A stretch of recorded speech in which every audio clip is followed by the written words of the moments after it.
Fala aí, galerinha, tudo bem? Quem fala aqui é o professor Jaime e o assunto da nossa aula de hoje será histologia. Bom, mas antes da gente começar a nossa aula, não deixe de se inscrever no canal e apertar no sininho para você ficar ligado nas próximas aulas. Então, vamos lá! Bom, o que vem a ser a histologia? A histologia é o ramo da biologia que estuda os tecidos. Bom, e o que são tecidos? Tecidos são conjuntos de células diferenciadas e adaptadas a uma determinada função em animais. Então, o que acontece?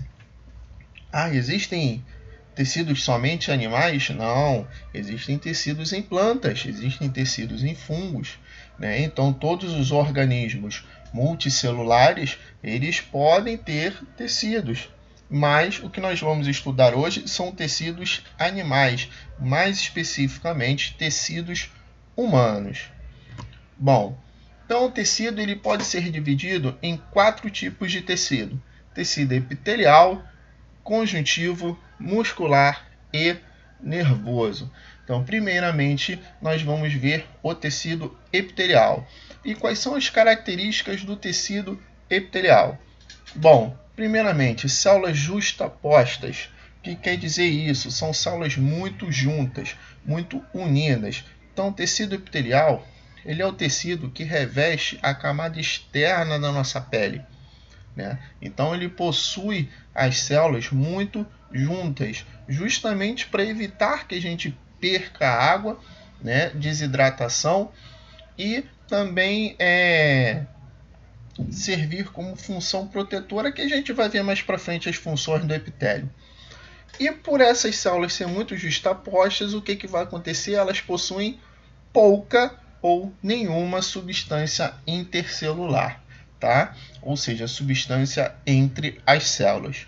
Outra característica muito importante do tecido epitelial é que ele é um tecido avascular. O que quer dizer isso? Na parte do tecido epitelial não possui vasos sanguíneos, né? Então o tecido epitelial ele não é irrigado pelo sangue, né? Então é por isso que às vezes acontece alguma coisa que a gente acaba ralando a mão, o braço, aí rala só uma parte, sai só uma pelinha assim fininho, não sai sangue nenhuma. Aquela peninha é justamente somente o tecido epitelial.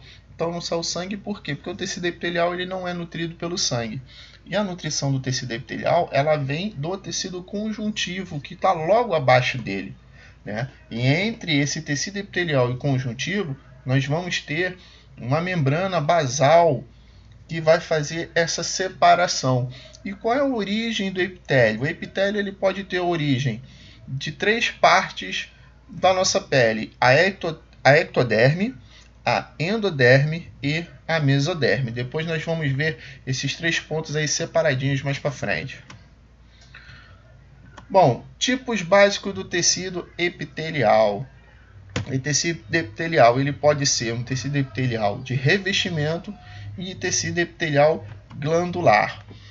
E qual a função do tecido epitelial de revestimento? Como o próprio nome já diz, é um tecido que a função dele é revestir, né?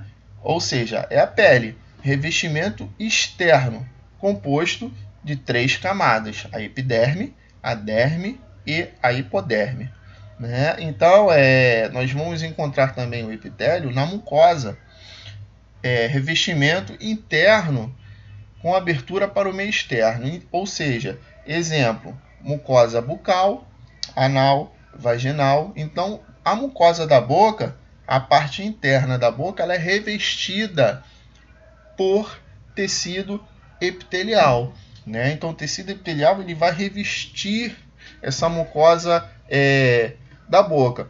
E outro tipo é serosa, revestimento interno sem contato com o meio externo. Então nós temos aí a pleura. A pleura é uma membrana que envolve o pulmão, que vai ter uma grande função na hora da respiração. Peritônio, a camada abdominal, pericárdio, né? Tá ali próximo em torno do coração.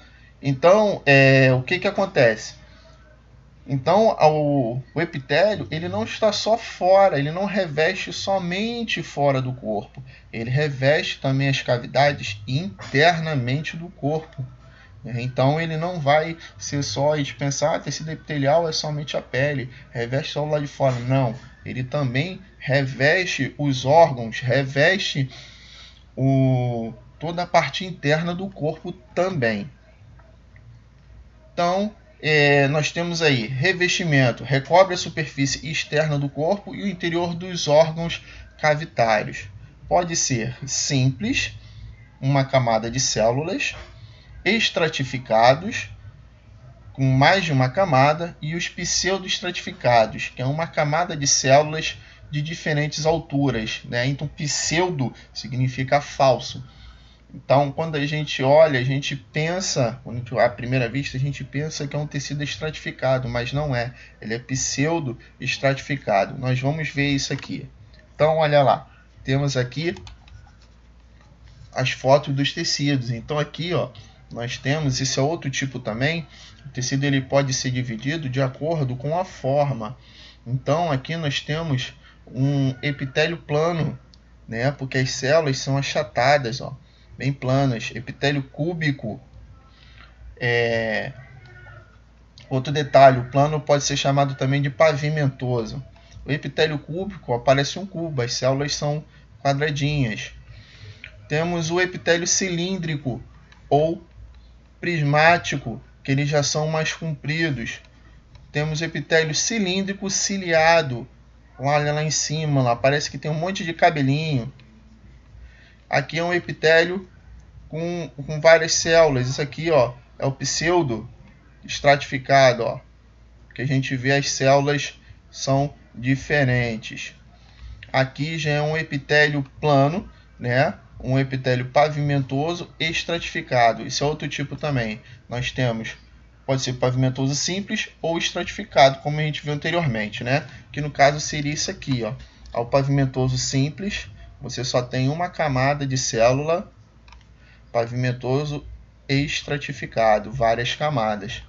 Temos aqui o cúbico simples, né? E aqui embaixo nós temos o de transição. O que quer dizer de transição? Que tem um tipo de célula, né? Um formato de célula, e ele vai modificando ao longo até o final do tecido. Aqui o prismático, como a gente viu lá atrás, prismático simples, né? E aqui é o cilíndrico pseudo-estratificado. Como eu falei, ó, fica parecendo que tem uma célula em cima da outra, mas não tem uma célula em cima da outra, né? As células estão umas do lado das outras. Então, agora, função do tecido glandular. Bom, glandular, todo mundo já ouviu falar de glândulas. Então, o tecido glandular, qual é a função dele? Secretar substâncias. Então, o tecido glandular ele é feito a partir do tecido epitelial, então células epiteliais. Então, a partir do tecido epitelial de revestimento. Então, quais são os tipos de glândulas que a gente pode ter a partir do tecido epitelial? Glândulas endócrinas, glândulas exócrinas, glândula afíncrina ou glândulas mistas, né, mais popularmente chamadas assim. Então, vamos ver qual a função de cada uma delas. Primeiro, as glândulas exócrinas. As glândulas exócrinas, elas liberam as secreções para fora do corpo ou para o interior de algum ducto. Então, o que quer dizer isso? Exo é fora, endo é dentro. Então, as glândulas exócrinas, elas liberam as secreções para fora da corrente sanguínea, para fora dos tecidos.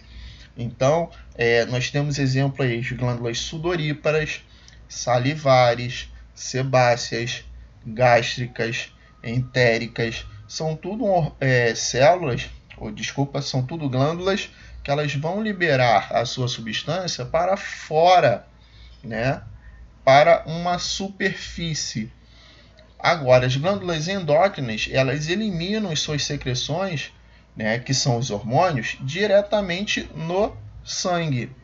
Então, as endócrinas, elas vão liberar as secreções delas, que nos casos nós chamamos de hormônios, né, dentro do sangue. Então nós temos exemplo aí, a hipófise, a tireoide, a paratireoide, as suprarrenais ou adrenais.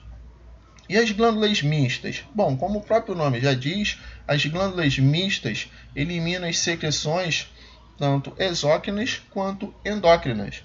Então temos aí o exemplo do pâncreas. O pâncreas ele libera o suco pancreático no duodeno.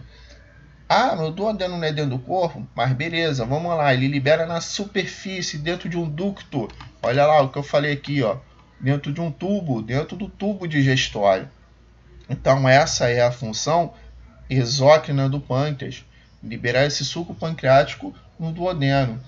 E a insulina e o glucagon no sangue. A insulina e o glucagon são dois hormônios que vão atuar no controle da glicose no sangue.